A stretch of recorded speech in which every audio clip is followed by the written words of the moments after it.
It's simple, but it's good. It's You Found Brian with well, it's this podcast. It's simple. So I'm trying to keep this aloof, but I'm also trying to do little shout outs occasionally as I go through the journey of people that kind of like inspired me along the road. So the first one is most definitely Harry Partridge. And I know how that sounds. What an odd name, but he's a YouTuber. He's on YouTube and he's made, maybe you've heard of him, Dr. Bees. I love Dr. Bees. Dr. Bees is like the best superhero. Dr. Bees. I cannot get enough of Dr. Bees. I like the Starbarians, but I feel like the episodes stopped coming fast enough. So I kind of lost interest in the Starbarians, even though I think that that's like his passion project, which I feel bad. So if Harry is listening, sorry, Harry, I do like them. I just wish they were a little faster. But as someone who's animating and has, Zip out for his cartoon, uh, you know, I understand the pain. So it's not something that I would definitely uh I'm not saying it's a bad thing. I just think that he's again doing things on his own terms, which is good. I believe in that path. Um he had something called, it was like Harry's Hoo Ha Cartoons or something like that, or it was like I don't know. There's some sort of like lesson, and it was back when I was learning Flash CS6, but basically he was teaching everybody how to animate like he did, and I just found his art style and the background work on his cartoons really fascinating because they kind of were like 80s, 90s in my head, but they moved really well. It was just beautiful to watch them because they were the nicest, like frame by frame animation that I had ever seen. And I knew there was some computer work in there occasionally, like for certain things. There's definitely like a sliding walk cycle, like he animated a walk cycle and like slid some things. But overall, the entire, like, if you just look through all of his stuff, it's beautiful. Like, if you're an animator, he is definitely someone to look up to because I think he's done work on Smiling Friends. So if you like Smiling Friends, I can't remember the kid. He's like the little goblin in the woods. Can't remember what his name was, but it was.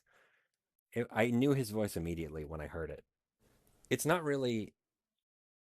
It's not really like astounding to me that you look at this character and then you'd say like, okay, well that's you know not like you obviously know it's Harry Partridge's work, especially if it was his voice. Like I could tell just based on the animation, especially since at the time Smiling Friends was like just different enough, but it just felt right. Like I was like, oh, it's definitely I know the voice of Dr. Bees anywhere. And I looked it up and it was him and I was so excited.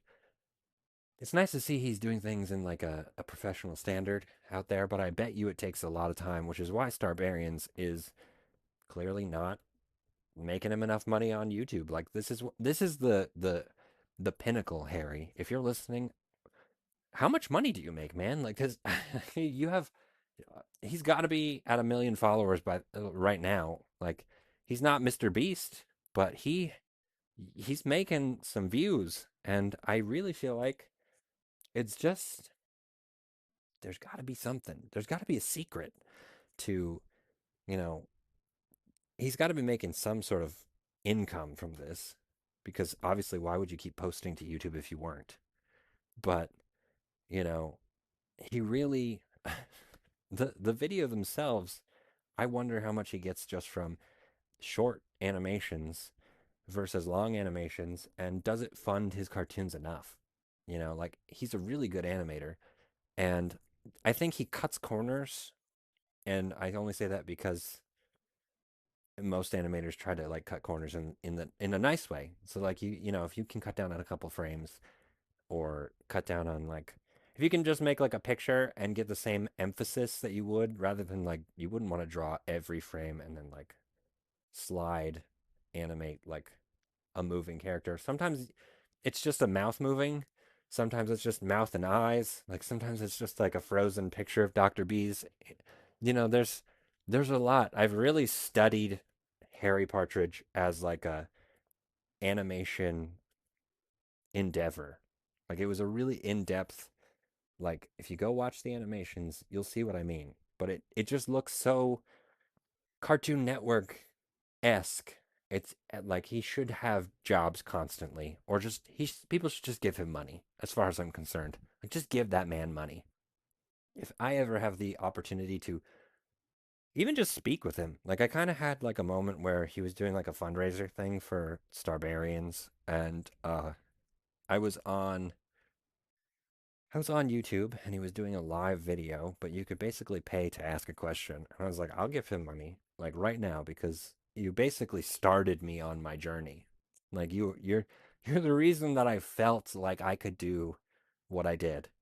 And he was basically the rocket that launched me believing that I could animate on a computer at home, not be in a like before that I just felt like I was supposed to be in a studio, and it just was there was no hope in my eyes. And then this guy just comes around and he's just like, I'm just doing this because, he wants to tell a story. And I was like, that's exactly how I feel. And it's really funny.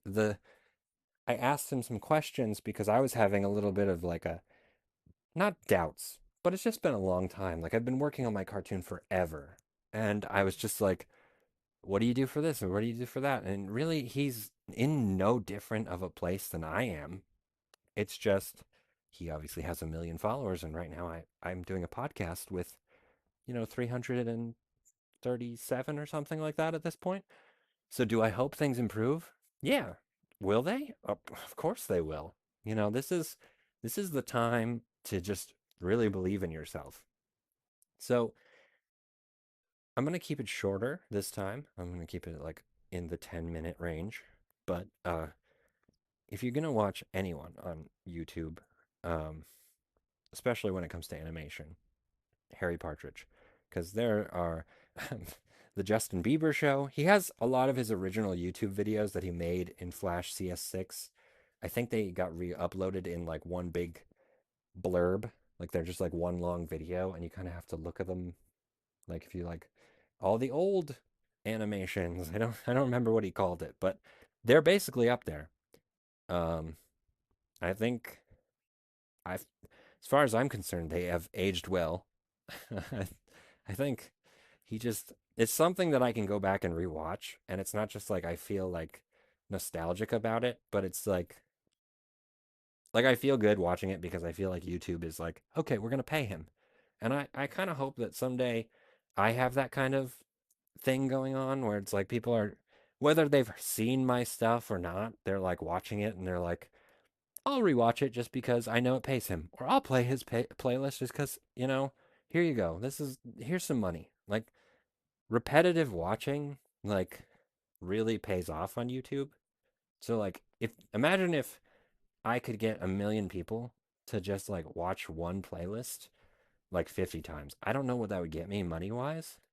I'd probably be almost up there with Mr. Beast, but YouTube has really weird rules where they will flag certain things and accounts. So maybe it would just get me flagged as an AI bot harvester or something, but I really feel like what's coming for me in the future is a really good viewership.